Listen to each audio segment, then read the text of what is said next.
Well, Darrin, we have our answer to what Seth Rollins is going to be up to in the Drew McIntyre CM Punk match. He's special referee. Tell me how you feel about that.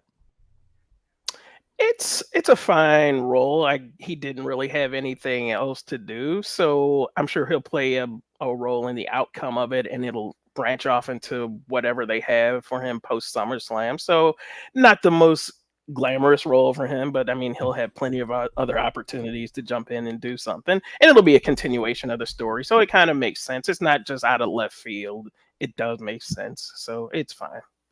Yeah, fortunately, it's not as a way to fill in for, say, an injured or not cleared yet CM Punk.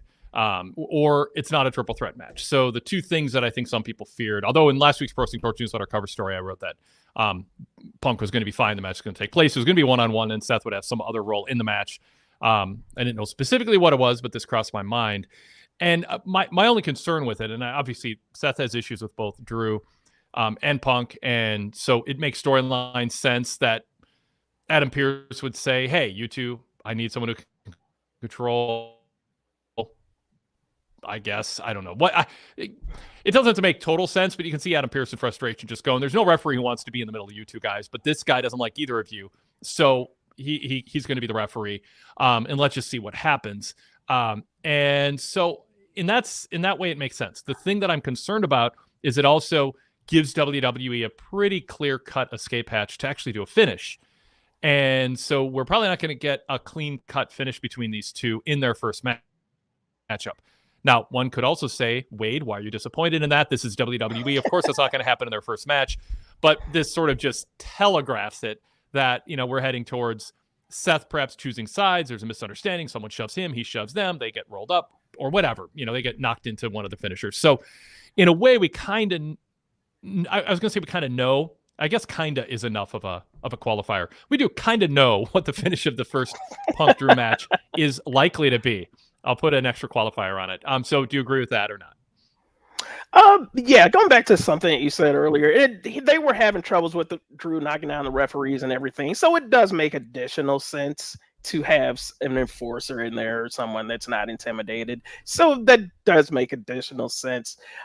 Yeah, the ending is somewhat telegraphed, but we don't know which person is going to win, what Seth is going to accidentally not see that will lead to the next chapter of this. So there's still some wiggle room. We don't exactly know. We can strongly figure that there's going to be some kind of interference or some kind of inconclusive finish, but we don't know exactly what. So there's still some intrigue. And WWE, in I guess some defense of what they're doing, is they're in the business of telling stories. They're not a pure simulated sport. So if they're in the business of telling stories and they want to tell a story that leads to a rematch, I mean, I think WWE fans know what they're signing up for. I guess the key issue is if they do it too much, then people feel foolish for investing in a match as hoping for a finish, like reacting to 2 counts near submissions, that kind of thing. If a high percentage of matches just end with shenanigans. And that's what you don't want, because then what you get is people chanting, and this was a great main event tonight for Raw, really exciting tag match, some great athleticism, but you have the crowd chanting, this is awesome, in addition to, I guess in this case, rooting for the baby faces against the heels. What you don't want is the crowd thinking, this match is great, but I'm not going to get into a finish until someone interferes, because I know the finish won't happen until something controversial happens with Seth.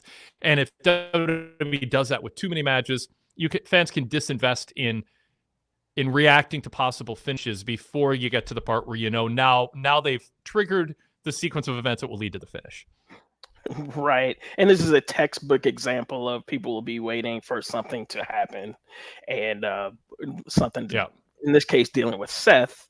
My other point that I was going to bring up, just lost track, was people will kind of expect a non-finish on this because they can see this Drew CM Punk feud is just really getting started, despite the fact that it's been dragging on for months. In the ring, it's just starting. So people I wouldn't think would see a definitive finish and an end to the feud. So typically in these WWE feuds, you're going to get some kind of ambiguous finish, and that's to be expected in the first match. So I don't think people will be that turned off by it, but in this case, you will definitely have something, and they will have additional matches, so that will take some of the sting off of it. Oh, totally. Yep. And as Derek Hubbard says in the chat, the interference and shady finish is predictable. How they get there is the mystery, and thus the intrigue of the match. Kevin Toms is saying, I think this might lead to a Hell in a Cell at Bad Blood. And yeah, I mean, and that's fine. I honestly, I mean, I use the classic go-to references. I Love Lucy. You know, Lucy's going to scheme. You know, Ricky's going to find out and be mad at her. You just want to see it happen. You want to see everything play out. If you're into the characters and you're into the brand and you're into the presentation, you can watch even if you kind of know the formula and enjoy the hell out of what's happening. And that's kind of the case that Azan is making. That's been the case for WWE since the 1990s. Let it roll. Like Marty Gars. I know what he meant. But I had to read it as is. Let's see. I want to see if I thought there was another comment here I wanted. So also, I guess another thing is whatever happens with Seth, or what do you think is going to happen with Seth in the sense of he's not just going to be special referee, be involved in the finish, and then Punk and Drew go on their merry way and have a match, and Seth just moves on to other things. I would think whatever Seth does ends up leading to Seth involved in a match somehow.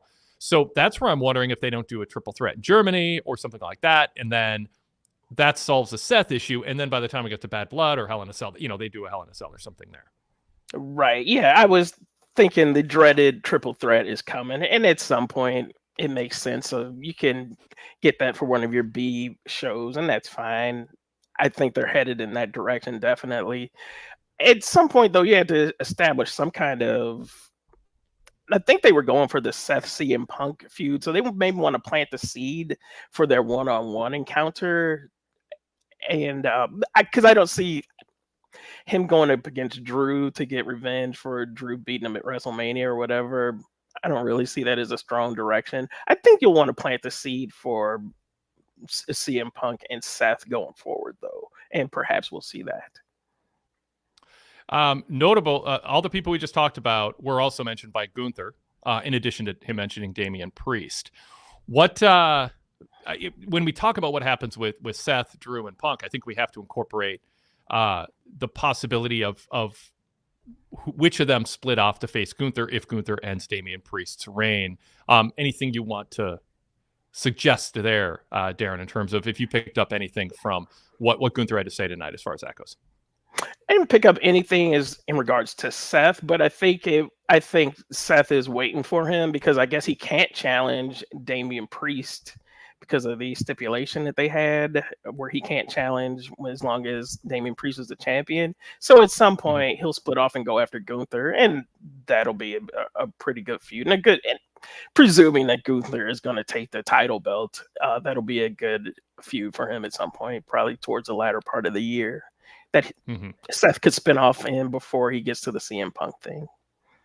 All right, so we'll get into more serious stuff in a minute, but before we introduce ourselves and pause here, I got to ask, what's going on with CM Punk's hair? Darren, I've got it up on the screen for people watching us on YouTube. Our podcast listeners, I don't know if this is like, I mean, I literally did a double take. Like, is he wearing a hairpiece? Like his hairstyle is so different. He's looking a little John Hamm-like here. Or I should say like John Hamm. But yeah, he used to like slick his hair way back. I don't know what's going on, but it just doesn't look quite right, and I'm not sure why. Maybe he's in the middle of a movie role or something like that. And it's like a period piece or something. So, I know. I'm not sure what's happening there, but yeah, it's maybe in the in-between stage also. So yeah, somebody needs to look into that. Good catch. Yes. Azan says Vince hair on Punk. Yeah, it's a little bit Vince hair. Like Easter Sunday says CM Punk went under the knife. I don't know what that means. Like a scalp transplant? What does it mean? He went under the knife. A space wig says Russell Walls. Anyway, yeah. It's interesting. Anyway, let's pause here and introduce ourselves formally, and then we'll get to our other topics on the show, emails, more chat room interaction, video callers. This is the Wade Keller Pro Wrestling Post Show covering the Monday, July 22nd, 2024 episode of WWE Monday Night Raw. They were in Green Bay, Wisconsin tonight. We got to see the aerial view of where the Packers are going to lose a lot of games this year, which is very exciting for a Viking fan. And then we got to see Otis and Braun Strowman visiting the Packers at their practice during Raw. So you can't help but play up the Packers when you're in Green Bay. But we are here on the PWTorch YouTube channel doing our live stream of our long-running post show. We're relatively new on YouTube. We used to do an audio-only live stream for a decade, give or take, on Blog Talk Radio. We shifted over to YouTube a couple months back, and we are appreciative of those of you who watch us live and contribute on the YouTube channel, and we appreciate those of you who watch us on delay on YouTube also, and leave comments in the reader section. Of course, as we have to say, as content creators and podcasters, please like this show. Please subscribe to our channel. Please add comments. All that helps us grow and makes it seem like we have an engaged viewership and listenership, and that is important for us. So you can do your part and participate. Also, if you prefer to listen in podcast format, then we invite you to do so. Search Wade Keller on your podcast app. You will see both a red and blue logo show up with my face on it. One, the red logo are these post shows. And we do live post shows on YouTube and then turn it into a podcast that you can download on Spotify, Apple Podcasts, any iOS or Android podcast app. Just search Wade Keller, subscribe for free to the red logo. While you're at it, subscribe to the blue logo. That is also free. That is our podcast feed rather than our post show feed. The podcast is different in the sense that there's no live stream, and it includes our flagship episodes, some pay-per-view previews, some interviews, best of shows. The main thing is our weekly flagship. And tomorrow, Jason Powell from ProWrestling.net will join me. Also, Jason Powell does the Pro Wrestling Boom podcast. That is also free, so search for that. He'll tell you more about that tomorrow. You can email questions for that flagship, and you can also email right now if you're watching us live for tonight's show. But if you're listening to us on delay and you want to suggest a topic or ask a question, the email address is wadekellerpodcast@gmail.com. That's wadekellerpodcast@gmail.com.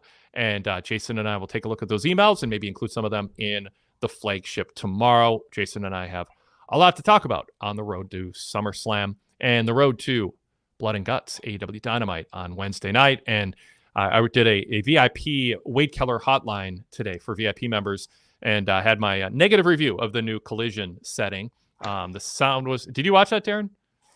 I saw bits of it, yeah. Bits of it? Oh, the audio was terrible. It's a terrible setup. It sounds like going to a high school basketball game in a gymnasium. Just the acoustics are terrible for a nationally broadcast TV show. And then the audio was all screwed up for interviews. And I don't know. I had a lot to say about the show. There's a couple good things, but mostly not good things. It feels like they're waving the white flag a bit on that. Also had some details on Bobby Lashley and my sourcing that he was not offered a contract, which is contradictory to other reports out there that he was and wasn't impressed with the offer. Believe who you wish, but my reporting suggests they just didn't want to renew him. So that is that, and some details on that and what's going on with MVP is in the Wade Keller hotline. Go VIP if you're not a VIP member, then you can hear ad-free versions of the show, the commercial breaks you hear on our podcast and the commercials you get on the YouTube feed go away when you become a VIP member. And you can go to pwtorch.com/govip, and that'll give you full details on becoming a VIP member. VIP membership also includes my post-Raw, Dynamite, and SmackDown Wade Keller hotlines, where I run down the show start to finish. So if you don't see the full shows, you can listen to me run them down and analyze them in about 15 minutes, give or take. So it's an efficient way to kind of keep up on what's going on if you don't have 2 or 3 hours to watch all the shows. Or if you watch them, you can just hear what I had to say about each and every segment. The other voice you hear on the show so far is Darrin Lilly. He is of PWTorch. He primarily covers TNA Impact Wrestling and TNA pay-per-views for PWTorch.com, and also hosts a TNA-based VIP weekly podcast, which on Laszlo. Darrin, welcome. It was a big weekend this past weekend, and appreciate your coverage. Welcome back to the co-host chair here after Raw. Thanks for having me. And I was thinking, why did I only see bits of Collision? And that was because it was on at the same time as Slammiversary. I'm like, that's why. Yep. So yes, I cannot give an in-depth review about Collision because I was tied up with Slammiversary. So that's why. Yes, now I remember. So people can read your report at PWTorch.com in our pay-per-view reports section. Just go to the menu or just scroll down. You'll find it. Darrin, give us one or two highlights. Do you recommend Slammiversary replays? And what do you think were the top one or two things that happened on that event? If you're into the TNA product, definitely. The main event was really good. Went about a half hour and it was action packed. And I don't think this is a spoiler since it's been out for a few days, but we have a new TNA world champion. Nick Nemeth was crowned as the world champion. So that was a big deal. And it was a good match. I was really surprised that they didn't put the title belt on Joe Hendry. So people might be disappointed at that aspect of it. Maybe they're saving that for later. Not sure of what his status is with the company. He's been a lot of crossover and has seemed to help their ratings from what I understand. So yeah, so I thought this might be the perfect time to do that, but they went another direction, turned Josh Alexander heel. So that's kind of interesting. And the Ash by Elegance against Jordan Grace match would turn out to be okay. It was not a disaster. The Ash by Elegance act has been kind of hit and miss going forward, so it was going to be interesting to see if she would rise to the occasion. And Jordan Grace has been kind of on a streak here, so it actually turned out okay. Cool. All right. Do you think people who have not been watching TNA should give it a try? Like overall? Yeah, they seem to have compared to. Yeah, some good momentum going with the whole NXT relationship. So it's energized it a little bit. So yeah, it's a good time to check it out. Yeah. Cool. All right. Well, there's a teaser of some TNA talk. We'll get back to Raw. Sure. So yeah, drop us an email, join us in the chat, or become a video caller. If you are a VIP member or Patreon supporter, the code to become a video caller is available to you either in my team at PWTorchVIP.com. Or you can, on Patreon, just look for the post that has the video caller link, and we invite you to join the show. All right, we have a super duper chat. Thank you, Box of Chocolates and Zombies. Wow. He says, I loved Raw tonight. Punk versus Drew should be the main event at SummerSlam. The Wyatt Six are still pulling me in. Wade on YouTube Live is must-see TV. I will continue to support. Well, thank you so much. Super chat's available to all. You can try to top Box of Chocolates and Zombies if you'd like. So Punk versus Drew should be the main event of SummerSlam, and I think that is a great topic.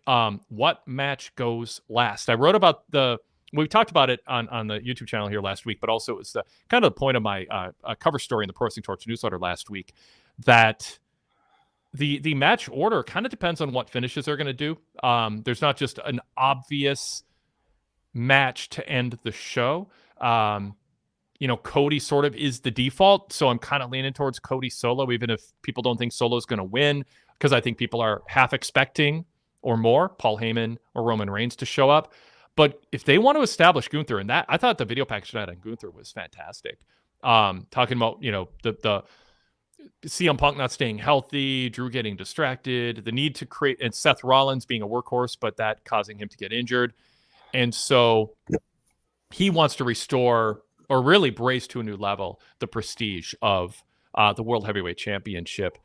To do that, don't you kind of have to have a main event match on a PLE instead of be the opener or a mid-card match at some point? So sometimes you just sort of go, well, if it's not obvious that there's one match far and away that has to main event, sometimes that last slot should go to a match or a title that will get a boost from it. So you can make a case for that. What do you think? There's also women's title matches in the mix and the Wyatt Six debut. So they could, do different things there. You could make the case for that, but Cody's still the biggest star in the company. And I think the energy might be let down if he goes on second to last and then you follow up with Gunther against Damian Priest just to try to elevate them. I'm not sure if that's exactly the right move. You could also make a case for Rhea Ripley against Liv Morgan as well, because that one has a lot of momentum. So I could see that, and that's one that people really want to see how that's going to end up, particularly if there's a twist at the end, which there might be coming for that one. And you could definitely make the case for Punk against Drew McIntyre, since that one has just really had the slow burn. I think it's big enough to main event as well. But if what a lot of people think is happening with Roman Reigns coming back, you would definitely want to end with that. You could make the case about Gunther, but I don't think this is the right show. And there's plenty more shows that you can main event him and make him seem like a big deal. They But I'm better in not sure Germany. this is the one. Yeah, in fact, exactly. Yeah. Derek Hubbard says, I believe Cody and Solo will go last. However, Drew and Punk is the match I'm most looking forward to. The build of Gunther and Priest was the most successful aspect of tonight's show. It elevated the individual characters and elevated the animosity between their characters. Easter Sunday says the program with CM Punk is just as coveted as any title because he can deliver compelling promos. I mean, I know what you're getting at Easter Sunday, but I still think the championship means more than someone's promo ability.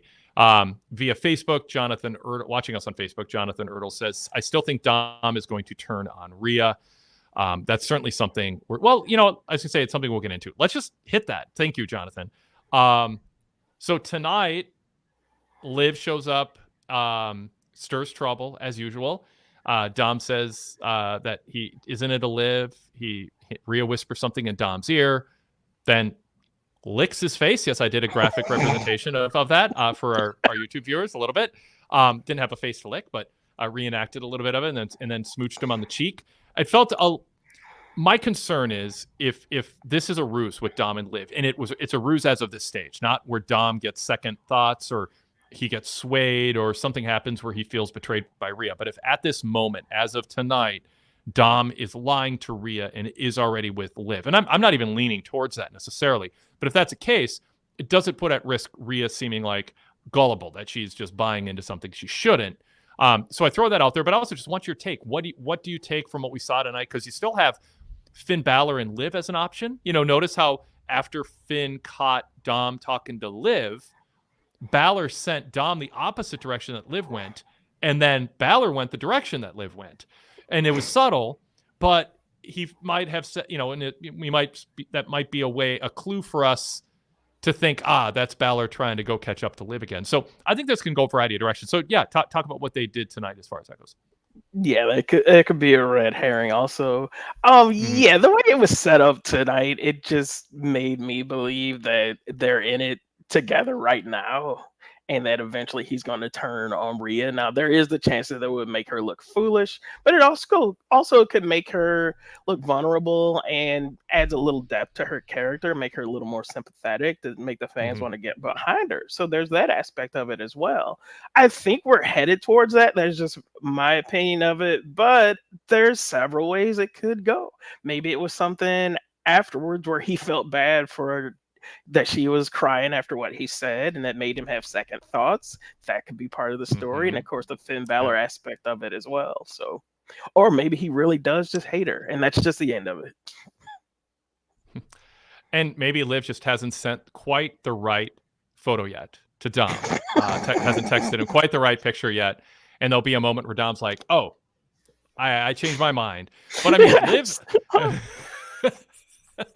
Liv saying, guys, what gorgeous guys like Dom don't go for girls like you, Rhea, was awesome. I mean, she is just buttering up Dom so much. And not that Dom comes across as a guy who has insecurities, but man, she is giving him a boost if he wants it.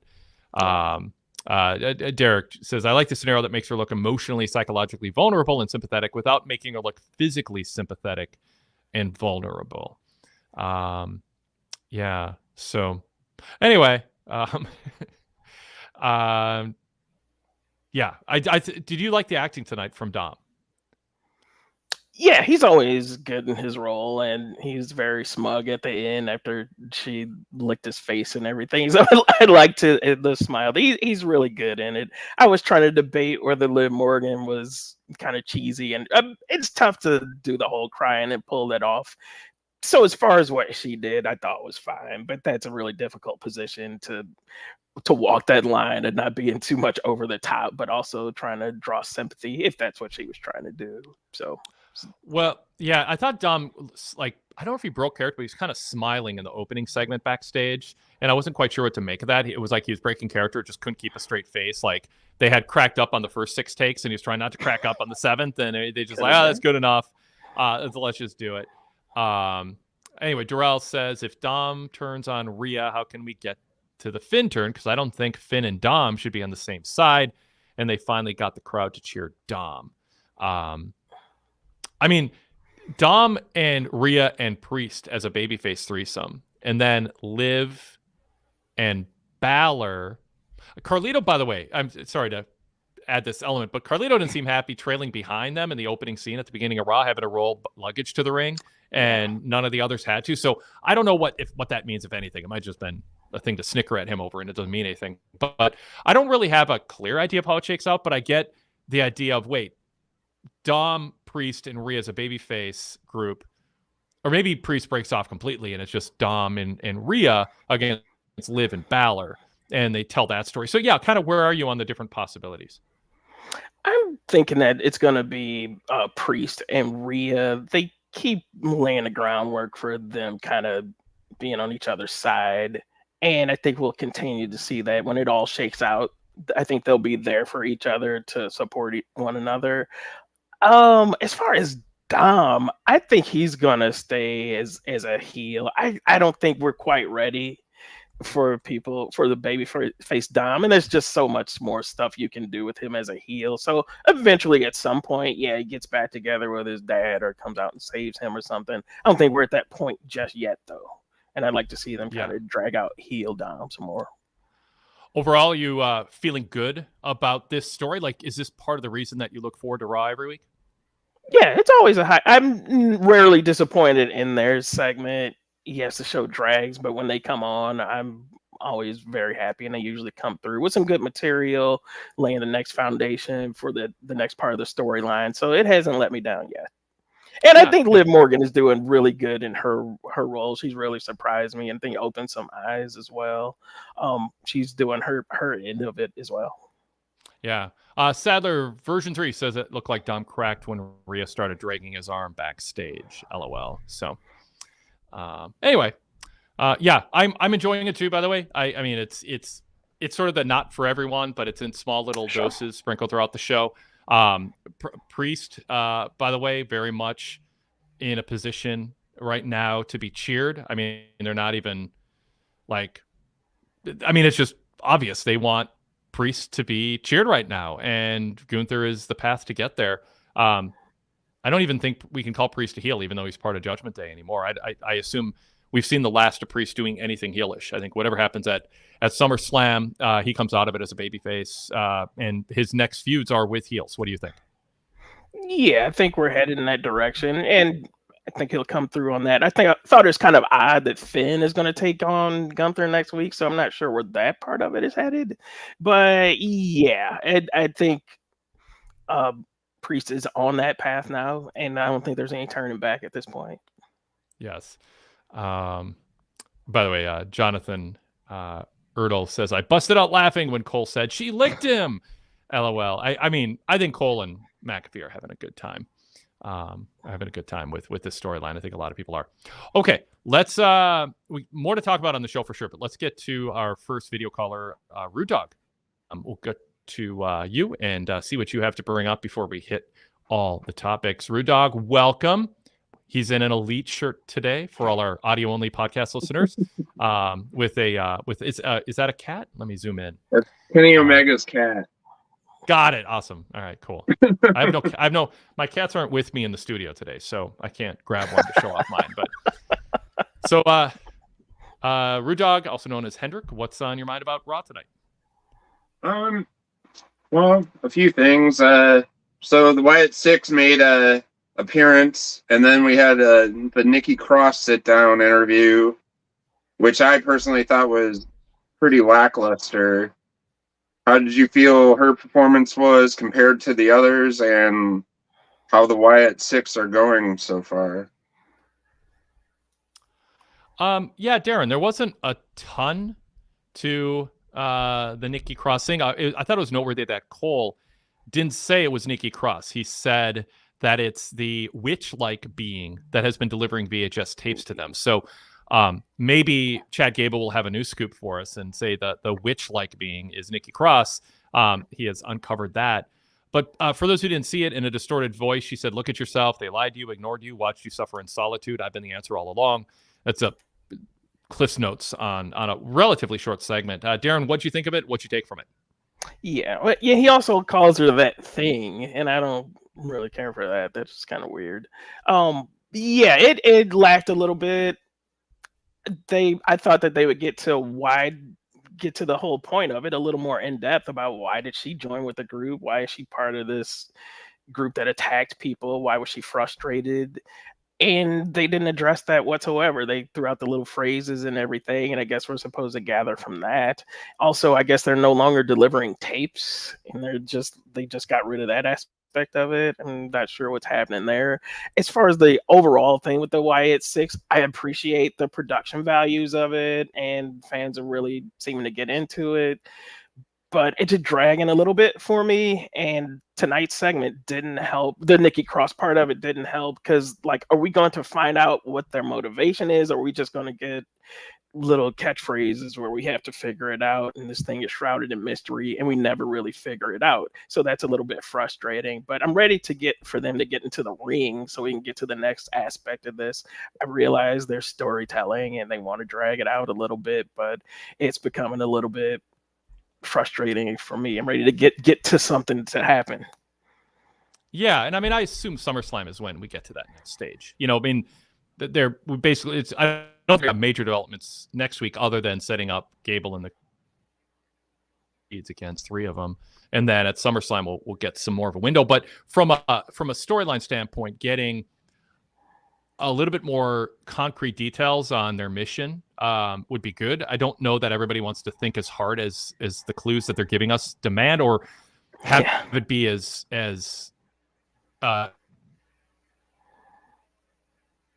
up for interpretation, I guess, as it still is. So hold in mind, what do you think so far? You threw to us. Me? Hendrick? Oh, well, I mean, yeah. I think it was pretty much a big letdown this week. I mean, I thought the Eric Rowan sit down was probably the best, and then the Bo Dallas stuff was really good.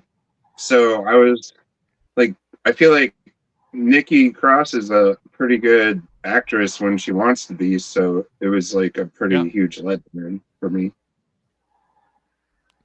Yeah. All right, cool. Well, what else have you got? Well, also about that, so what do you think about the Creeds being paired with Chad Gable so far? I did think they were... I thought the reveal... I don't know if reveal's a word, because we kind of saw it coming for a while, but it felt sort of anticlimactic, the way they just showed up with him. I mean, it's fine. I mean, I don't know what else you do, but they didn't really have any kind of... They weren't memorable. They just... I mean, maybe I missed something type in my report, Darren, but it was just...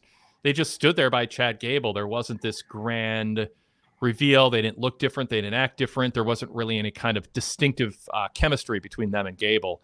They're just 2 guys who Gable recruited. Were you looking for more, or do you think that something was there I'm not giving them credit for? No, they just came off as very much sidekicks as kind of bit players this week. Now, that may evolve as the weeks go on, but this wasn't the greatest start to it. Again, no reveal or anything. Didn't they have on suits? I guess that was a little bit different, if I'm not mistaken. But other than that, no, they were just kind of there, kind of wallpaper, and not the most promising start. Again, the storyline didn't call for them to really do anything, but they're just kind of background players for now, I suppose, which is not great because they have such potential, and especially when they got called up, I thought that they would have like a tag team run or something, and that's going to be a ways off. It'll be a ways off, but I don't think it's bad for them to be with Gable. I don't think they had personalities that leaped off the page. So I think this is being with Chad Gable for a while is a way to just give them something to do without seeming like bland guys who are good athletes who do moves. And eventually they'll break away from Gable. It might be a while. Anyway, Rude Dog, you want to follow up on that or anything else? We can move to the next topic. So the whole Yeet thing seemed super over, but where's Jey Uso going right now? I mean, is he just waiting for Roman Reigns to come back, or what? Yeah, I think Jey and Sammy. Well, first of all, the ending of the match tonight to me indicates Braun's going to beat Sammy because Sammy and Jey just beat the tag champs. So now Sammy and Jey can go after the tag champs after Sammy loses the IC title. And so it's to me it feels like a bit more of a tell than WWE usually does. It's not for sure, of course. I mean, it could do different things, but so that might be the answer: is Jey and Sammy are going to actually go after the tag team titles after SummerSlam. Does that make sense, Darren? Yeah, it would be the natural progression because they had the non-title win, and you have to at some point give them a shot at the belt. So it would be a nice thing to spin them off of. And since Bron lost the last time, I think it makes sense for him to go ahead and get that win this time. So I could see that all that happening, and it would be to the benefit. As far as Jey Uso, I think he's just kind of spinning his wheels until we eventually get to this whole bloodline against bloodline thing, and they're not going to give it anything significant to do because then you have to wrap that up. So fine, put them off in a tag team feud or whatever. And the entrance, by the way, that looked really nice from a production standpoint, which was really cool. But yeah, he's not doing anything until they get that bloodline thing going. That's how it's looking to me. Yeah, I think eventually Jay, Jimmy, and Roman go up against Bloodline 2.0 in some form or fashion. So I think they're gonna try to keep him interesting in the meantime, so he doesn't just disappear. I think his gimmick of interacting with the fans in the concourse and standing in the crowd is actually a smart substitute for having him cut promos, because that's not his strength, center ring or behind the scenes. So from a character work standpoint, crowds are into yelling yeet, and he brings the energy, and the crowd reacts to that energy. So I think it's smart what they're doing with him now, Hendrick. And a lot of people think Roman might come back SummerSlam, but I think Jimmy should come back first, because it's going to be a bit of a letdown after he comes back after Roman. You know what I mean? But I don't know. We'll see. In a way, yes, but I would counter by saying everyone expects kind of Roman to come back and confront Solo, and I have a soft opinion that Roman won't come back at SummerSlam, but I'm not ruling it out. But Jimmy and Jay sort of feels like Roman is outnumbered, and then Jimmy and Jay show up to back him up, and they have this kind of the week after Roman's return, or a couple weeks after Roman's return, a big moment where Roman's outnumbered, and then Jimmy and Jay reunite. And whoa, okay, now Roman's got the numbers he needs to battle Solo and company. And so I think that's more likely to be the order. I think it's more predictable and less of a pop if Jimmy and Jay come back and then they get overwhelmed and Roman saves them. They could do that. It makes sense, but everyone's going to see it coming. But if Roman's outnumbered, I don't know if Jimmy's been gone for a while, they don't mention him, and Jay's been busy with other things. The moment that Jimmy and Jay reunite and show up and have Roman's back, I think sequentially, even though they're not as big of a stars, it feels a little more logical in terms of the order of things. All right, you talked me into it. That works for me. But by the way, good. I like that. Corey Dallas Standing says, I don't think Roman's coming back until the Rumble or Mania season, for whatever that's worth. So it's possible. Wouldn't shock me, I gotta say. Yeah. Yeah. And then Sadler version 3 says, shouldn't they join him separately, like Jimmy the first week and then Jay the week after? They could do that's from the chat room. I could see that, but it's totally personal preference. But I imagine Jimmy and Jay reuniting together has more impact than having them each come out separately. It feels like that's dragging it out a little bit. You absolutely could. You can do that, and they can tell the story. I'm not saying, that would be an awful thing to do, but there's just something about the Usos just showing up together and telling the story that they're together, and having them return at that moment that I just think feels bigger, Sadler, than trying to stretch it out 2 weeks. We saw with New Bloodline, it's just, it's Tama Tonga, Tonga Loa, Jacob Fatu. It's like they spread them out so much, and I'd kind of like to see just, boom, let's just do it, get the Usos together at once. So anyway, Hendrick, back to you. All right, well, different subject. So Dragunov and Bron Breakker ended in a no contest tonight, even though Dragunov was outside of the ring. Why wasn't that just a count out? I didn't understand that. And is maybe Dragunov's cartoonish selling holding him back? Yeah, it's a bit much. He sells so much. Sometimes it's hard for his opponents to cover him because he's curling up in a ball selling, and it's no, you need to be laid flat. I know you're trying to sell that your abdomen is internally bleeding or your guts are spilling out. It's distinct. I like him, but I I think he actually has dialed it back compared to a few weeks ago, but I'd dial it back a couple more notches, but it is sort of his thing. What do you think, Darrin?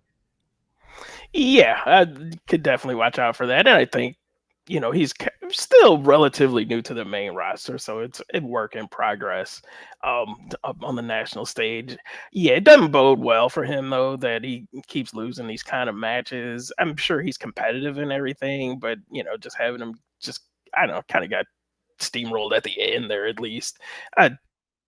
Too well. I'm not sure he's going to be like an upper tier guy. And, not everybody can be, but yeah, he's going to have to course correct. Yeah.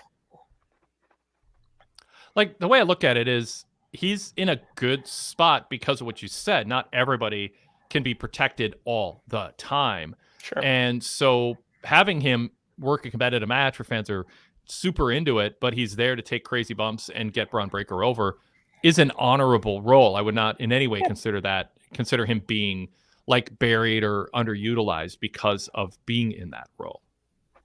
Yeah, that makes perfect sense. Now, he's not going to be the guy, but, as we said, there's plenty of other roles that people play and can be very successful at as well. Yeah. Yep. What do you think about the finish, Darrin, and that it was a ref stoppage rather than a count out? I guess the argument would be that they just needed to get him medical help as soon as possible, so that he, in case something goes wrong, rather than, if like somebody is like dying and they need medical help, you don't count to 10 before the doctors come to ringside. Right. You call off the match. So I guess that would be my defense, Hendrick, of that finish. So yeah, that makes logical sense when you kind of break it down like that. And it's just another way, because a count out is kind of lame. So the urgency of having to get some personnel out there to help the guy kind of puts over the whole thing, as Bron Breakker's just kind of steamrolling people and he's on a rampage. So that helped Bron as well. So yeah, it's a good idea. Yeah. All right, Hendrick. Any follow-up? I appreciate a good count out every now and then. That's all I got. You know what? I think they should do every finish now and then, at least, so it happens. And it'd be nice to do in a situation where people don't groan and say it's like this escape hatch because you didn't want to do a finish. Just do it sometimes to establish it's not only a cheap finish. It's just sometimes somebody gets so beat up they can't answer the count. For sure. By the way, someone says, let's get the name up here. 27 Newsman. Oh, okay. Says calling Dragunov the czar of WWE is pretty lame too. That's not helping. And then Easter Sunday says Bron tells a good story in defeat. He's telling the story of you will regret beating me in the ring. By the way, Bron Breakker's gimmick feels like it's not just a gimmick. Like what he does to his opponents. I mean, I'm constantly, especially Dragunov, but I'm constantly worried about people getting legitimately hurt. He just is so powerful and so quick. Dragunov, like the finish that led to it. I mean, his head hitting the back of the ring, the way he just was dropped to the ground, or driven into the ground. I worry that Bron Breakker's so tightly wound and truly has such explosive power. He's going to actually legitimately hurt somebody to the point that they're going to miss substantial ring time. But it's also possible he's a really good athlete who makes it look that way. I remember hearing from wrestlers that, Brock Lesnar was a great guy to be in the ring with because he's such a great athlete. He had total control of your body. There's no clumsiness. Whereas, I don't want to pick on certain wrestlers, but there's certain wrestlers where they're not as impressive physically, but they're also more clumsy and less sure of what they're doing. So ideally you are with somebody who's and I don't know what category Bron Breakker fits into, but he's in the category of I fear for his opponents legitimately at this point until I hear otherwise. Hendrick, back to you. All right. Well, one last thing before I take off. I don't think anyone's going to hit on this, but I had somewhat high hopes for Lyra Valkyria. She loses tonight to Sonya Deville. She's stuck with the party girls for seemingly no reason. Yeah. Do you think they just gave up on her after Becky Lynch left? Or, what's going on? Because at this point, she might as well stay in NXT. Yeah, Darrin, they can have someone kind of cool and then heat them up, but sometimes they keep them cool and then they post, like Cameron Grimes did, free agent in all caps on social media. I'm not sure what to make of this. I'm open to the possibility they just are kind of utilizing her until they have an idea for her, and then she'll move a little bit higher up the card, and she's more of a longer term project. But given the type of attention she got with Becky initially, this feels like a pretty big drop off from that, almost to the point where you're like, are they disappointed in her in some way? Yeah, I had the same thoughts as Rude Dog. I was like, ooh, this does not bode well whatsoever. And plus being paired with because I mean the Carter and Chance, they're not exactly on fire either. So being paired with them is not looking great. Yes, you can heat somebody back up, but I don't think that she has like an advocate in the back or anything that's really pushing for something down the line. And you can get kind of pigeonholed as somebody that's just there to put over the other people. And I think she's headed towards that path. I mean, I think she's very talented, but I just haven't seen anything that's going to break her out of the pack just yet. And yeah, that does not bode very well at this point. 27 Newsman says, I think they actually think highly of Lyra. They're just trying to use her to help the party girls who are cold, especially. So anyway, I mean, maybe I guess we have to see her win, Hendrik, and not seem like a third wheel for that to become true. But maybe next week will be Lyra fans will be pleasantly surprised. Maybe. What else, Rude Dog? Anything else for us? Yeah. I think that's it. I just hope the party girls name sticks. That might get them over a little bit more. Anyway. Are they officially calling them that? Yes. Oh boy. All right. Well, I think that's all for me. 27 tonight. Newsroom. Cool. Thanks, Right. Rude Dog. Thank you, Wade. Thank you, Darrin. It's always a pleasure. Always great hearing from you. Party Sticks says Michael Merkel in the chat. Party Sticks because they have the glow sticks, the green glow sticks. So they could be the glow sticks. I don't know. Cool. All right, I want to jump over to an email here, and we'll go to Dan. He signed it. I first signed up for VIP 12 years ago, and I've been re-signing up for a year or so. So thanks for all your coverage. I have a question for the post show of Raw. I just watched Drew Punk Rollins in that segment, and there was an obvious path for Drew to currently be holding the belt right now. Would they have been better off giving him the strap, maybe at Money in the Bank, so this Punk match could potentially main event SummerSlam? I guess it doesn't need the belt, but it feels like the biggest match on the show by quite a distance already. The belt could have elevated it into the biggest match of the year other than WrestleMania. Looking forward to hearing your opinion. So to me, that makes sense in every way except for the fact that I love what they're doing with Gunther. And so if you do that, you displace what they're doing with Gunther. And I think it makes sense to have Gunther and Priest doing their thing, in part because Punk and Drew, especially with Seth, can make it on its own. You know, you don't actually need a title. Now, I get what Dan is saying, and it's kind of my thinking too. Is SummerSlam better off with just a clear-cut, far and away top match? And if it was the first Drew Punk match with Drew defending against Punk, with or without Seth involved, that just feels like, okay, now the World Heavyweight title can main event SummerSlam easily. But they've got the show in Germany coming up. They want to anoint and crown Gunther the champion, I assume, at one of the next two PLEs. So I get why they're doing it this way, but it does lead to it sort of feeling like whatever comes on after Punk Drew, if that isn't last, it's going to be tough to follow it. That said, Punk and Drew is the beginning of a series. It's not the blow-off. So maybe it won't be a show stealer after all. Yeah, and I definitely see Dan has some good points, but yeah, they don't need it. They're big enough stars, and this feud is big enough that didn't need the title involved. But if you're going to really go all the way with Gunther, which I presume they are, that does need to have the belt. And I think the belt has held Damian Priest for the couple months that he's held it as well. So they kind of needed it if they're going to be elevated. Yeah. And whereas Drew and CM Punk are already at the top of the card. So they ain't really needed. And you could still credibly main event with it. Yeah, absolutely. Yep, I agree with that. All right, Michael Merkel has to get a little shout out, even if it's not a super chat. He says, "Wade Keller, you're awesome," and then says, best after show on YouTube.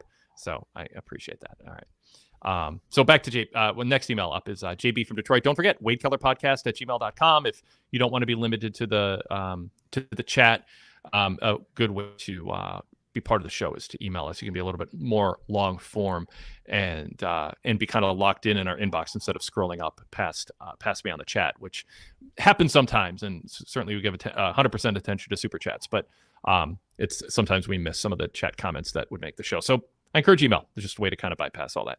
All right. So JB says, Wade has to reset the quote innocent security guards attacked by presumable babyface meter after the Priest Gunther segment tonight. A takeoff on the bitchometer. I was watching. I was like, are they going to spare the security guys this week? And they were not spared, Darrin. They showed up for a paycheck. They're doing their jobs, and they get beat up again. So, yep, it's not as catchy as a bitchometer. By the way, the bitchometer didn't get reset tonight. The bitchometer is rolling. Think so. Yeah. So NXT, Dynamite. I really only. Just counting really just Raw, Dynamite, and SmackDown these days. So Dynamite, it's on you. I have a feeling it'll get broken on Wednesday. Maybe Max Castro will just say it 17 times to get under my skin again. During Blood and Guts. I know. And then you've got, Britt Baker's going to, I don't know. Someone's going to say it. We'll see. It's one of the reasons keep watching wrestling. See if we can get through the bitchometer lasting a few weeks. So, okay, we have JB also says, I like Bron Breakker's new entrance much more than his previous generic song. Darrin, any comments on that? I actually did not see that part of it. What was it? It just the Bron the last couple weeks has new music compared to the initial Bron Breakker music. Yeah, I think it's better. I was not all that worried about his other music, but I'm swayed by everyone else being very alarmed by it. So it was fine. I mean, none of their theme music recently is just really appealing to me, and my tastes. I don't know if you want to go by that, but yeah, some of it could definitely be redefined. That's something that in the Paul Levesque era that they could really work on, because some of the themes are just really lame, I think, and you could easily. I mean, you could buy some licensing for real songs, and I think that really does help get the people over. But it's something that they could probably address better. Yes. All right. Number 3, would it have been better for Dragunov to lose by pinfall rather than TKO? Interesting. I think they want to get Breakker over as just somebody who is a single move away from just stopping a match. Somebody in the chat asked, why was it not, or was it a double count out or something like that? But I mean, it was a ref stoppage. I mean, Breakker got the win because he incapacitated Dragunov. That was my interpretation of the official finish, is just ref stoppage.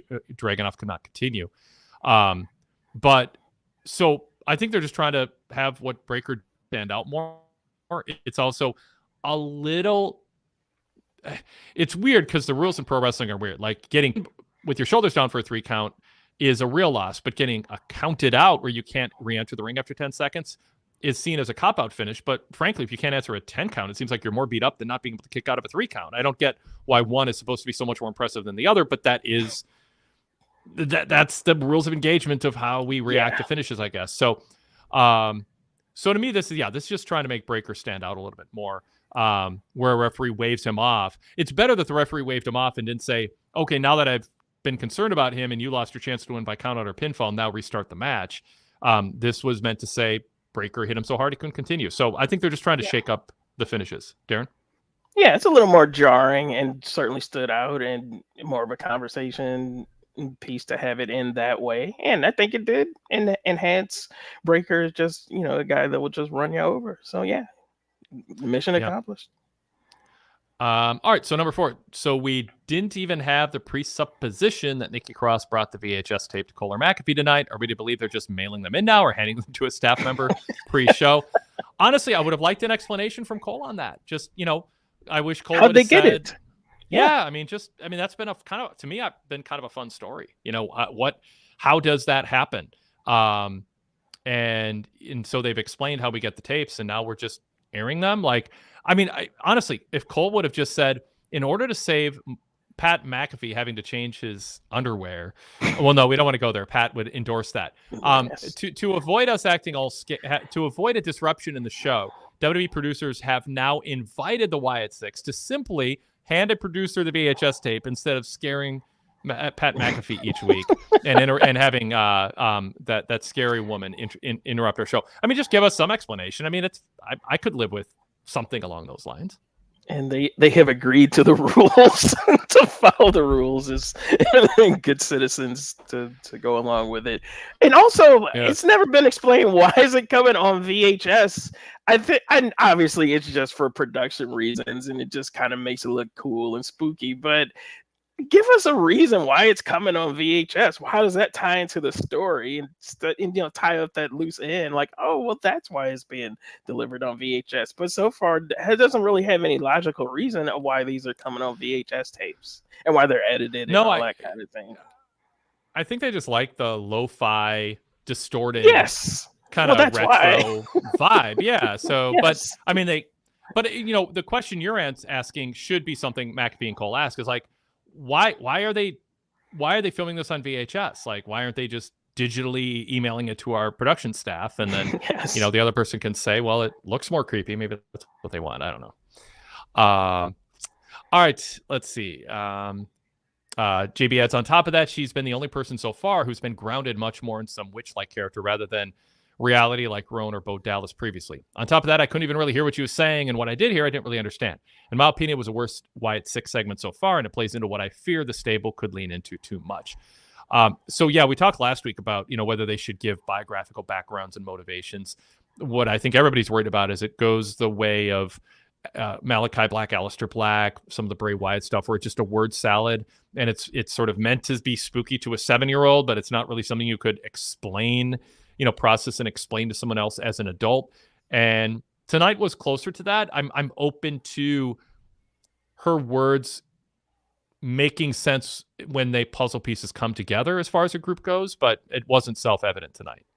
No, and there's some subtle things that makes me just wonder if they're starting to give up on it a little bit. Like they didn't address somebody bring the tape out, and then they just kind of half-assed it with the Nikki segment where she didn't say anything. It's like have her say a few words and just shrouded in mystery. Doesn't matter. So I don't know. Are they starting to give up on it a little bit? Maybe, or maybe this is just an aberration.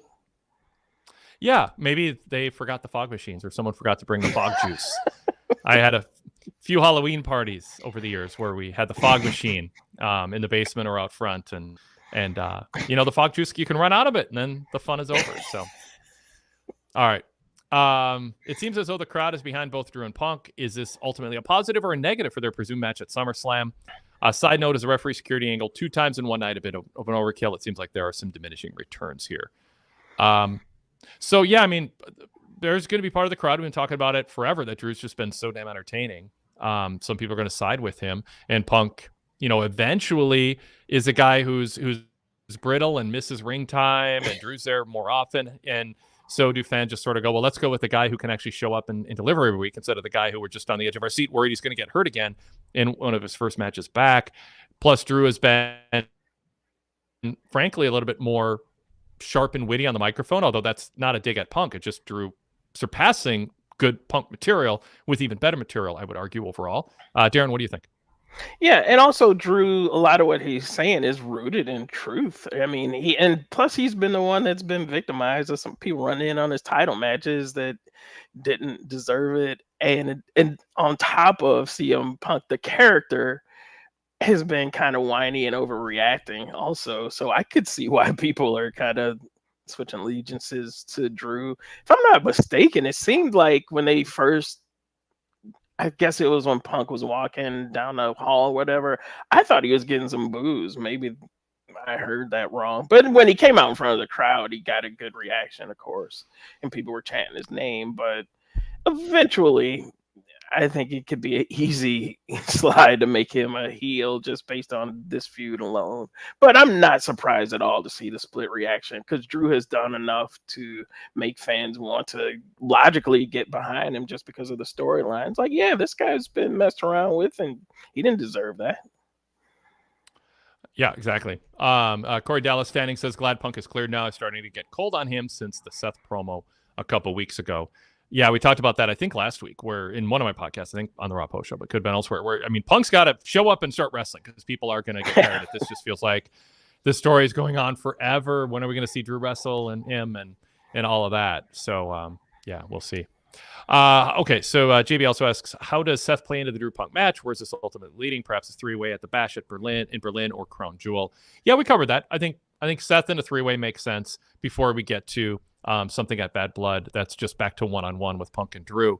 And then I think Gunther against Seth makes sense. Seth splitting off and going after heel Gunther in the World Heavyweight title to kind of peel Seth away. You can cash in Seth against Drew or Seth against Punk later. But I don't think you need to get to it one-on-one right away. That's my take. Yep, I agree with that. All right. I also noticed a few commercials for Blood and Guts on Wednesday, which I found interesting. I don't remember a lot of AW advertising on Raw in recent memory. Side note, how will Raw being on Sci-Fi for the next 2 weeks possibly affect the build and hype for SummerSlam? I think my favorite moment of the night was Pat McAfee after Cole said on the second time when he said Raw's going to be on Sci-Fi next week. And McAfee looked at the camera and said, dream come true. Just deadpan. Dream come true. Raw on Sci-Fi for 2 weeks. I don't know what to make of it, but oh my God, that was fantastic. I'm warming up again to Pat McAfee a little bit. I think he's been better lately. Warming up a little bit. My words count a little bit. I'm not as annoyed with him. I will tell you my gripe. But yeah, I don't know what he means by that. If he's just trying to crack people up. Yeah, please. my gripe this week was when Tozawa was tearing the shirt off, and he said, McAfee said, "Brother," kind of imitating Hulk Hogan, which kind of takes me out of it because the history of Hulk Hogan we don't need to go into because I often bring that up when they reference him on the show, and then of course Thursday's appearance, just kind of solidifying I won't go into the whole thing, of course, but he's just cavalier. Just Hulk Hogan is somebody to be celebrated, and no, some people don't feel that way. And I think you should be more aware as an announcer on a national show that some people can, are not just so happy and jovial about Hulk Hogan. So, man, he doesn't have any kind of awareness about that. Apparently, probably sides with him for all I know. He might be oblivious, or he might think enough time has passed. But yeah, Hogan dropping the N-word to his son and saying, "I hope you don't marry a black woman," in what were meant to be private phone calls, which is to me a window into how somebody really talks and feels. And then Absolutely. Hogan, do you have the over/under, Darrin, on how many times Hulk Hogan posted a photo of a black fan with a Hulkamania merchandise in the photo on his Twitter account in the years after to try to show that see, they like me still? I think was basically the message there every week. Roughly 300 a year, maybe something like that. Yeah, I mean, it was. Yes, that was a common thing. Like, this isn't subtle at all. yeah. I mean, he didn't. I don't know. Maybe it only got pointed out to me when it was a black Hulkamaniac, but I don't remember a lot of Asians or Hispanics. It was just like anybody who would wear Hulk merchandise who might be upset at him. Yes. Yeah. All right. Yep. Yes, Hulk Hogan.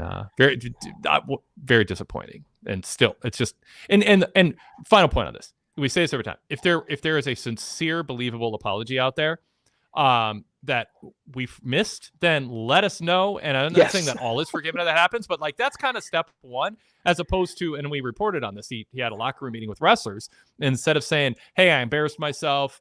Don't be a racist. Don't say racist things," he's like, "You got to be careful. Someone's recording you if you're a star." Whatever his, it was this strategy of how not to get caught being a complete. Yes, that was the takeaway from this. But it just, you can absolutely, people can make mistakes and you can forgive them, but that's just, in my opinion, who he is. So no, I don't need to. I would forget all about him, but WWE keeps wanting to bring him back on television for some reason, and then I am forced to discuss him and talk about things like this. But yes. Then, all right. And he put himself in the news again. Yes. All right. So as far as Raw going to Sci-Fi, they're going to lose viewers. I mean, it's weird to me that happens in some ways, because it's like you watch Raw 48 weeks out of the year, 50 weeks out of the year, and you can't just flip to a different channel. I mean, if my favorite show just moves to another channel, I'm not like, well, I give up. This technology is, I mean, if you're like 78 years old and you only have memorized one thing, and you're still, calling it the Google or something. But I mean, come on, people, just find Raw and watch it. I get it when SmackDown goes to FS1. Totally makes sense because it's cable versus broadcast. You might be on a completely different platform. A lot of people watch on antenna TV or whatever. But when it's like, there's, USA and then there's, STU. It's like go up like 5 channels. It's right there on your grid. And your DVR is going to record it either way. So anyway. I agree with you now, but when 7 o'clock rolls around on Monday and I have to figure out what channel Sci-Fi is out of the 1,000 channels I have, I'm just going to be like, I know what channel The Bachelor's on. I'll just turn it on. Catch the recaps later. Darrin, if you were on that side, you should have cut me off before I basically made everyone who can't find it on another channel out to be some sort of lazy imbecile. And I feel bad now. You're like, no, I that is me. Oh my God. How dare you? Yes. All right. Well, we'll see. It'll hurt viewership. Honestly, WWE does not care in the way that they used to. Go watch Raw from 10 years ago. $9.99. Here's how you subscribe. Here's how to do the technology. Please. And before that, our pay-per-view, it's only $59.95 and you're going to regret if you don't see it. And now they make so much money and the metrics are just like, it's practically free on Peacock. Now they're just like, yeah, watch if you want. We know you love us. You can't live without our PLEs. You're watching us in record numbers. We're selling out to the point where we reduce the size of the stage to even fit more people above it to watch these shows. We are a red hot product. We're doing a great job. And you're the idiot if you don't watch it. So we're not even going to push it hard. I mean, They are so much more casual now about pushing their big events. So I just think they're like, yeah, if we have half the viewership for a couple of weeks, whatever. We're making so much money. It doesn't matter that much. Yeah. In the old days, they would have been in full panic mode that people were not going to catch next week's show. They would have been bringing out monsters and spaceships to remind you that it's going to be on the Sci-Fi Network, just so you didn't forget. Like at the very end. Yeah. It's like with WWE Network and they're trying to explain how apps work. And so they would have had like Pat McAfee with the McAfee Telestrator be like, all right, so USA Network's here. If you go to your guide, you go up a few things and you'll find it. And or just hold your microphone and go Monday Night Raw and it'll just turn it on automatically if you have a microphone remote. All right. Yeah, absolutely. Yes. All right. Let's see. Well, okay. Michael, okay, I'm going to go back to this. Michael Merkel says, we have all said things in our life we shouldn't say. First of all, I tell this to everybody. That's true, but it's also not true. I do not want everyone to think, I don't want every black person to think every white person says the N-word and they just don't get caught. Like, that's not something I say. I have, in my years, I've made it really clear to my friends. I don't want that word used around me, but I've run into it very little. And I know in different circles, people run into it more and people say other things that they shouldn't say. There are just certain places that you should never think you should be excused for going. Public figure who is worshipped as a hero without a sincere apology. And even then, it's not total forgiveness. And I've made the argument, I don't think that Hulk Hogan should never be employed again. I just don't think he should be celebrated because I think he disqualified himself. So if he wants to work behind the scenes, if he wants to have a soundbite here and there on a documentary related directly to him or something having to do with him, I wouldn't say you just erase him, but you can make that argument too. I mean, I'm not even strong against it, but I don't think Hulkamania should be celebrated. I don't think they should be headlining with his name at this fan fest coming up next month. Like, I think you're basically saying we've forgiven him for something that was awful that he hasn't apologized for. So to say, well, we've all said things. Well, if you're a public figure and you're celebrated as a hero to kids and you get caught and you don't apologize in a way that seems believable with, actual contrition, then you shouldn't be celebrated on TV anymore. I don't think he should be thrown in prison. I just don't think he should be part of a platform by WWE as a hero. I think he has disqualified himself from that privilege. So anyway, there's my little, I get triggered when people go, come on. Yeah, I do as well. So, but that was the word I was going to use, disqualified. You've disqualified yourself from being, it's celebrated, as you said. And they continually do that, which is why I often just can't get behind WWE because they continually do things like this that if they would have, I don't think that they probably have a lot of people of color at the top of their company that would point out things like this. And these are the ramifications. And the next thing you know, you're promoting Hulk Hogan coming to your little fan fest thing. And these are the things that slip by when you don't have that kind of representation, unfortunately. So Michael Merkel's taking us down this road. What about in rap songs? It's okay there.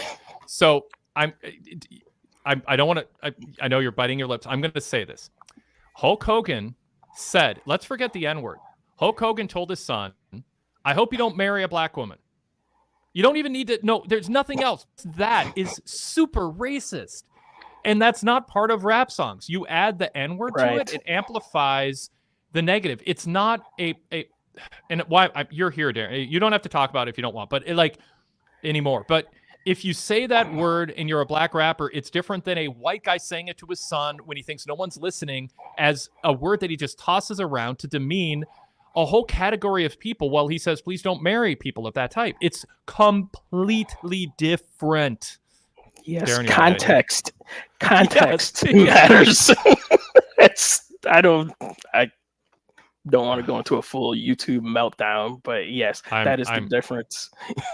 Yes, and the chat room is triggering me, so I'm gonna just not look at it for a minute.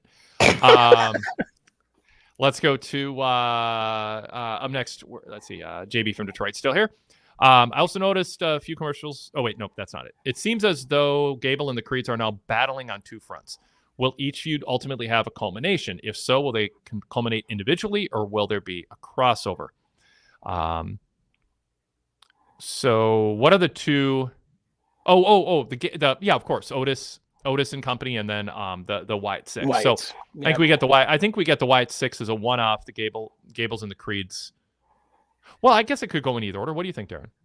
Yeah, and that occurred to me as well while that was going on. I mean, are we going to get some kind of triple threat at some point again? Which I hope not, but I think they're going to conclude the business with the Alpha Academy first, and then segue off into the Wyatt Six. That would be sensible to go ahead and conclude that, and then you can extend the Wyatt Six feud, because looks like we're still a ways to getting them in the ring, so we got ways to go on that. So yeah, or you could just for storytelling purposes kind of weave in and out for a little bit and have all three groups involved in it. Yeah, I think I'm kind of processing like they can do either order, and it just depends on if they want the Wyatt Six to interfere and cost Gable and the Creeds a match against Otis and Tozawa and Xavier, or whatever they do, or 2-on-2, 3-on-3, whatever, or it can go the other way, and the Wyatt Six just plow through them to establish their gimmick, and then Gable. But I don't know if you want the Creeds to be plowed through early, and that's an issue. Because they're already having problems since joining up, and kind of were playing the background today. So you want to be really careful about that and having them pigeonholed as just background players. So I think ultimately they will intermix. It can go in different order. And one of the feuds will probably last longer than the other. So it's not so punting on the issue as much as just not saying. I think there's a couple directions it could go, and one of the two feuds could last longer. Do you think Maxine joins Chad? Is she wavering? Do you sense any wavering on her part? They had planted the seed of that going back, but I think Ivy Nile might be joining back to keep her team with she always came out with the Creeds. So I could see at some point her joining in to offset Maxine, but they had planted some seeds and they seem to have kind of ended that. So I think she's popular where she is right now, and I'm not sure how she would do as a heel. And I think you could kind of just play out. People kind of like the Alpha Academy group, so I think they'll continue to go on that road and just have her feud with Ivy. Yeah. And finally, GB says, I enjoy Breakers spearing people as much as the next guy, but enough is enough. I feel like we've seen it 2-3 times the past month on Raws. It's okay to rely on another visual. As always, I love the and go VIP, everyone. Thank you, JB. I don't know. I mean, you're trying to establish something. Repetition early on in someone's gimmick is a smart approach to take, I would argue. Yeah, I mean, you got to get the thing over. He's still relatively, in the grand scheme of things, new to the main roster. So, yeah, and I get how that as regular viewers, we can get tired of the thing. But you got to remember, not everybody's watching every week, so you got to get the thing over. And so yeah, it certainly has established it as just a move that will put you down. So it's okay in my book. Nobody asked about this, but what do you think of Shayna, Zoe, and Sonya? Cole had noted that Shayna Baszler told him that she and Stark were treated unfairly until they lined up Sonya Deville, playing off of Sonya having been in management, maybe having some connections or just, knowing how to beat the system or represent them. Do you think that Sonya joining Baszler and Zoe is giving them a little bit extra life? And what do you think, where do you think they're heading? Sort of part two of my question is with the tag team title situation and what's going on with Belair and Jade on SmackDown too. Yeah, it's gonna be an uphill battle, but I think Sonya could help, and they seem to be in the right direction as far as that goes. I think they really missed the boat on Shayna Baszler. Like, her work at Bloodsport really showed that, but that just doesn't seem to be in the plans. And I guess her and Zoe will kind of be the backup support for Sonya. I mean, I guess that'll be their lot in life, and that's fine. But as far as the tag team titles, it's good that they're establishing some more teams because they definitely need that. They make a good team to go up against Bianca and Jade, so that's good. And I guess we'll eventually get to that. But I wonder if they're going to have, I guess, teams. The women's tag teams can just go to any side or whatever, not just the champions. I'm not sure how that's going to work out. Yeah. We had some chat room comments about the Wyatt 6 that I marked to bring up again, to circle back on. Rude Dog said, if this is as good as you could get for Nikki Cross, how bad are the Dexter Lumis Joe Gacy sit down is going to be? Good point. Corey Dallas Standing said, there's nothing creepy about the VHS. It just feels like a first-year film student, LOL. And Walter Sam said, no scary, spooky Scooby-Doo, Shrek, Edward Scissorhands stuff. So anyway, just some additional comments on that. I mean, where is your confidence on adding what we saw tonight to it? I didn't think Uncle Howdy's appearance felt, I don't know. I mean, it was fine. It just, it isn't really a big talking point. And to me, if you're going to do this gimmick, you kind of want everything they do to be a pretty big talking point at this stage of their introduction. Yeah, I mean, he hit Bray's old move, and I mean, it's a nice tribute and everything, but it just made me start thinking, how is this going to translate in the ring? The Gacy segment coming up, what I presume is going to be coming up, that's going to be a tough sell. What are they going to say for him is for his backstory? And then Dexter Lumis, the character doesn't talk, so what are you going to do for his background thing? I guess you could just do like a little video package. And they're, I guess, I don't want to say weakest, but I guess for backstory wise, I guess their story would be the weakest. Why have they joined with this group? I don't know if the thing is running out of steam or what, but I think it's going to be pivotal the next couple of weeks to see how they manage to keep this fresh, number one, and see the backstories of the last two members, and that could just determine if this thing is going to flop or what. Yeah. Darrin, anything else you want to bring up? Anything in your notes or anything come to mind from Raw that you want to cover? Looking back, I think we covered everything as far as I can see. Yeah. So I think we can wrap up there. I mean, we've been going longer than I think we need to. We need to every week on some of these shows. Right. So I'm just fine wrapping up. If nobody else, anything else going on, we'll throw a plug up. PWTorch.com/GoVIP. That's PWTorch.com/GoVIP. Whole array of podcasts you're missing out on, plus streamlined versions of our free shows. 35-year archive, including hundreds of really cool, fun retro radio shows from the 1990s. That some of them were recorded on cassette tapes, not even predating VHS tapes. Even some of the retro radio shows were converted digitally from those, and we're compatible with Apple Podcasts, Spotify, all kinds of ways to subscribe. You get an ad-free version of our website, so check it out. PWTorch.com/GoVIP. Had a number of people in the chat endorse it and an email, and we would love for you to support us that way, and you'll get a lot in return. Darrin, always great talking Raw with you. Anything else you want to say before we sign off? Yeah, just you can check my results of TNA Impact every Thursday on the Pro Wrestling Torch, and me and John Laszlo do a podcast about TNA on the VIP side, and you definitely want to check that out as well. Excellent. Thanks, everybody. Keep spreading the word. Like our show, subscribe, comment below, and we'll talk to you tomorrow on the flagship. That's podcast only, so subscribe. Search Wade Keller in your podcast app to listen to that late tomorrow, Tuesday. And then we'll be back here on the YouTube channel live for our Dynamite post show, Blood and Guts, and a lot more. Thank you, Darrin, and thanks to everybody who joined us, and thanks to our listeners on the podcast side of things.